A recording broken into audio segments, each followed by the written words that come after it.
इसलिए जमा है कि 20 नवंबर 2024 को वोटिंग हुई और वोटिंग हो जाने के बाद पूरे शहर में हमारे मानने जानने वाले वर्करों में, हमारे हमदर्दों और खैरखाहों में, हमारे वोटरों में, माँ और बहनों में एक किस्म की बेचैनी थी कि 23 नवंबर को क्या नतीजा सामने आएगा। हमारे मुखालिफिन ने जिस तरह का हवा खड़ा किया था कि हम 30,000 35,000 बोगस वोट डालेंगे। हम सियासी तौर पर इब्तिदाई दौर में हैं, सियासी चालबाजियां हम लोग समझ नहीं पाते और जज्बाती होकर के हम लोग सुनी सुनाई बातों को खुद ही फैलाना और वायरल करना शुरू कर देते हैं, जबकि ये सामने वालों की चाल होती है, हमें उससे बचना चाहिए। लेकिन हम लोग अपनी सादगी की वजह से मुतासिर होकर के, जज्बाती होकर के उनकी चालों को नहीं समझते हुए उनकी बातों को हम लोग खुद ही वायरल करते। सुबह सवेरे 20 नवंबर को शेख उस्मान हाई स्कूल में एक हादसा हुआ। हमारे तनवीर मेंबर और अज्जू अंसारी को सुबह 7 सवा 7 बजे के दरमियान जलील दादा ने कॉलर पकड़ करके धक्का बुक्की की। हम लोगों को खबर मिली और हम तमाम लोग जो है, जिसमें यूसुफ सेठ, ईदी अमीन और जुल्लू सेठ और भी बहुत सारे हमारे रुफका थे, हम लोग वहाँ पहुँच गए।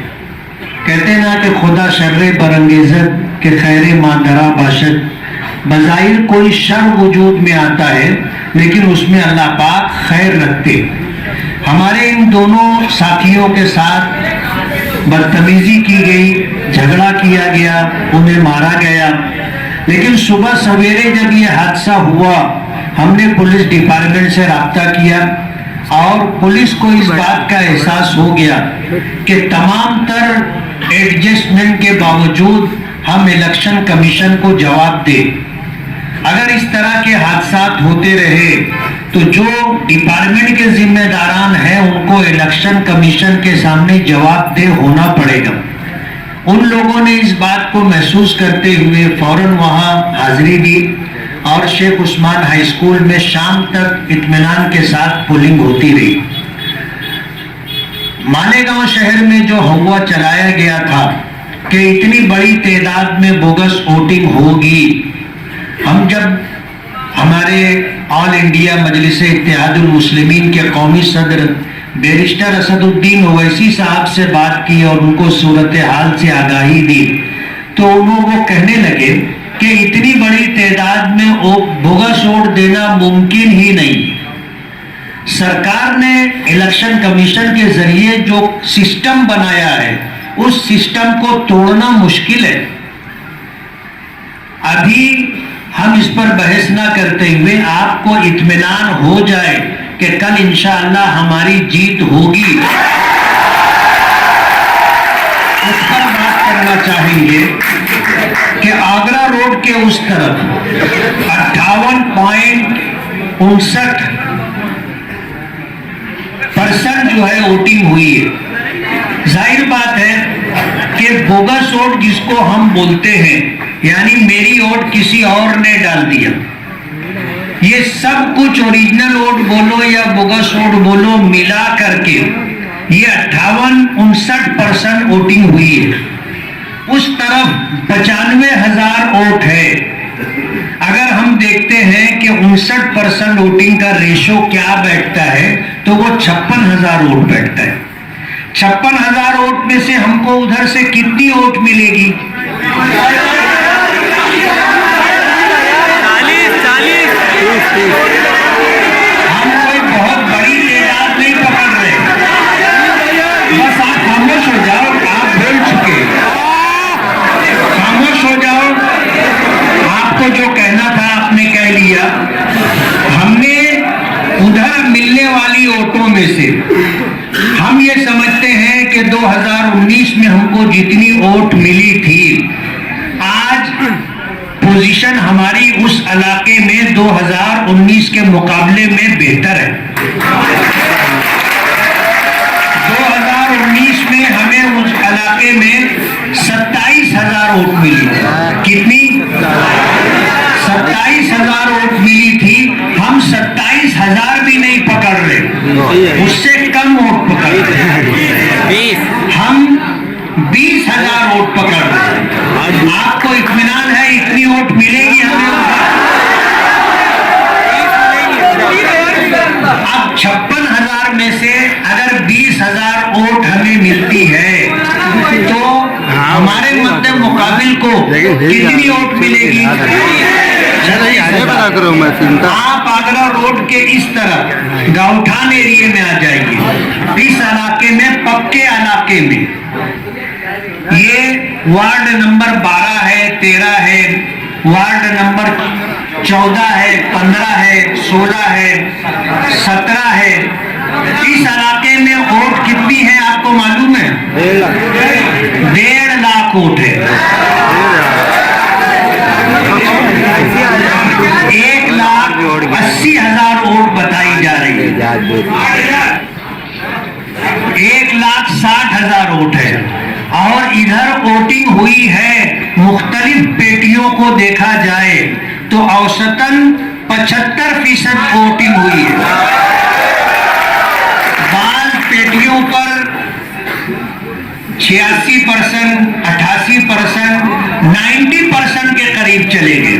लेकिन जिन पेटियों पर वोट कुछ कम है, सबको मजमूई तौर पर अगर जोड़कर देखा जाए तो हमें इस एरिया में जो परसेंटेज है वो 75% है।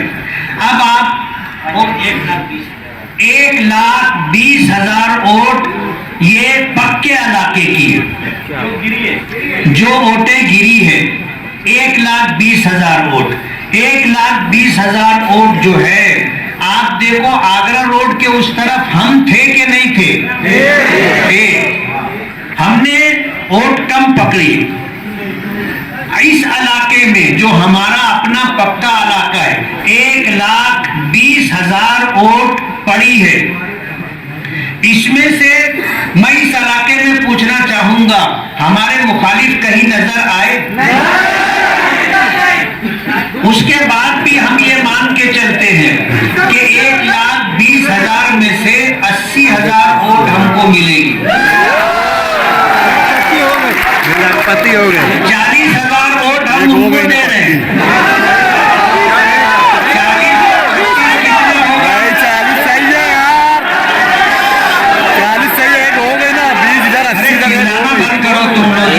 आदत है तुम लोगों की, जितना बोलना है उतना ही बोलना चाहिए, बात समझ में आएगी।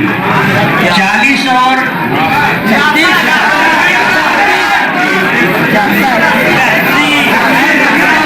हमें 80,000 वोट मिली और वो 20,000 मिला करके कितना? 1 लाख वोट। उनको उधर 36,000 वोट मिली और इधर हम मान लेते हैं कि उनको 40,000 वोट मिली। इतनी मिलेगी नहीं, लेकिन हम ये मान के चलते हैं कि उनको 40,000 वोट मिली। कितना हुआ? 76,000 वोट। हमारी वोट कितनी है? कितने वोटों का फर्क है? 24,000। अब हम लोग गुरुवार वार्ड में चले जाते हैं। गुरुवार वार्ड में बताया आज हमने उस इलाके में जो काम किए हैं और जिस ताकत के साथ उस इलाके में इलेक्शन लड़ा गया है, यूनुस दादा, डॉक्टर खालिद परवेज, अब्दुल मालिक, माजिद हाजी, और इसके अलावा हमने जो तरतीब बनाई थी और जो तंजीम बनाई थी, बहुत सारे इनफरादी तौर पर इदारों की शक्ल में हमसे लोग जुड़े रहे। सब लोगों ने मिल करके काम किया। उधर जो वोट है, हमें गालिब गुमान ये है, कितनी वोटें हैं उधर? 42,000 वोट उधर है। 42,000 वोट उधर गिरी है और 42,000 वोट में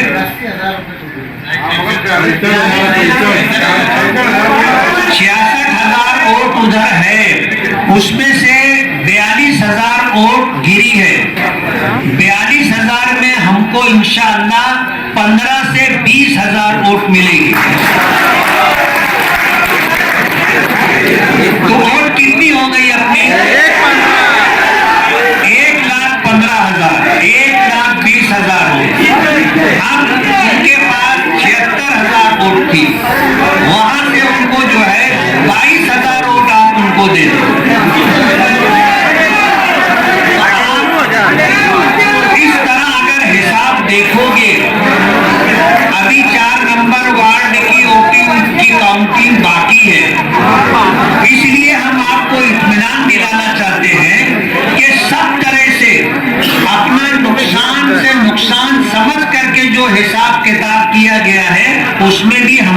पोजीशन अच्छी है और इंशाअल्लाह हमें भरपूर वोट मिलेगी। पिछली मर्तबा हमको 1,17,000 से 18,000 वोट मिली थी। गालिब गुमान ये है कि इंशाअल्लाह इतनी वोट हमें फिर मिलेगी, तो हमारी सीट इंशाअल्लाह निकल चुकी है। इस बात के मुतालिक मैं आपको ये भी बता दूं, कहते हैं ना कि लोग चलती सवारी में बैठना पसंद है, खड़ी गाड़ी में कोई नहीं बैठता, खड़ी गाड़ी में कोई नहीं बैठता। आज दोपहर से बड़ी बड़ी सियासी पार्टियों के बड़े लीडरों के फोन आने लग गए। इन फोनों का आना इस बात की अलामत है कि उनको इस बात की इत्तला उनके सर्वे के हिसाब से आईबी बोलो और इसी तरह दीगर सरकारी एजेंसियों के जरिए बोलो, डिपार्टमेंट के जरिए बोलो, क्लास 1 ऑफिसरों के जरिए बोलो, जो रिपोर्ट ऊपर गई है उस रिपोर्ट में हमें कामयाब बताया गया है।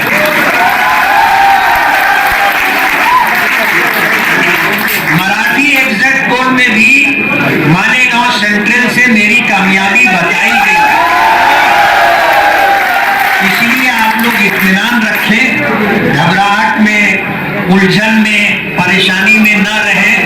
कहते हैं एक हदीस पाक है, हदीस कुदसी है, अल्लाह पाक फरमाते हैं अना इंदा ज़न्ने अब्दी बी, कि मेरे बंदे का मुझसे जैसा गुमान होता है मैं उसके मुताबिक फैसला करता हूं। आप यकीन रखिए कि इंशाअल्लाह हम कामयाब हैं। अब आपसे दो गुजारिश करूंगा। एक गुजारिश तो ये कि फैसला कौन करेगा? अल्लाह पाक करेगा। हमें अल्लाह पाक से अच्छा गुमान रखना है और अच्छा गुमान रखते हुए अल्लाह हमें तौफीक दे। टाइम लगे दुआ करें कि अल्लाह हमें अपने गुमान से ज्यादा बढ़ करके वोटें अता फरमाए और हम लोग कामयाबी हासिल करें। फज्र की नमाज एहतिमाम के साथ पढ़ें। फज्र की नमाज के बाद भी आपको दुआ करना है और दुआ करने के लिए कहीं मस्जिद में जाकर बैठना जरूरी नहीं है। आप चलते फिरते भी दुआ कर सकते हैं, अपने घर में भी मुसल्ला बिछा करके दुआ कर सकते हैं। दुआ अल्लाह से की जाती है और उसमें कोई ऐसी कंडीशन नहीं है कि इस हालत में दुआ करोगे तो सुनी जाएगी वरना नहीं सुनी जाएगी, ऐसा नहीं। और दूसरी अहम बात इस्तिखारे के जरिए से, अकाबिरीन उलमा बुजुर्गान दीन के जरिए से भी हमें मुबारकबादियां मिल रही हैं।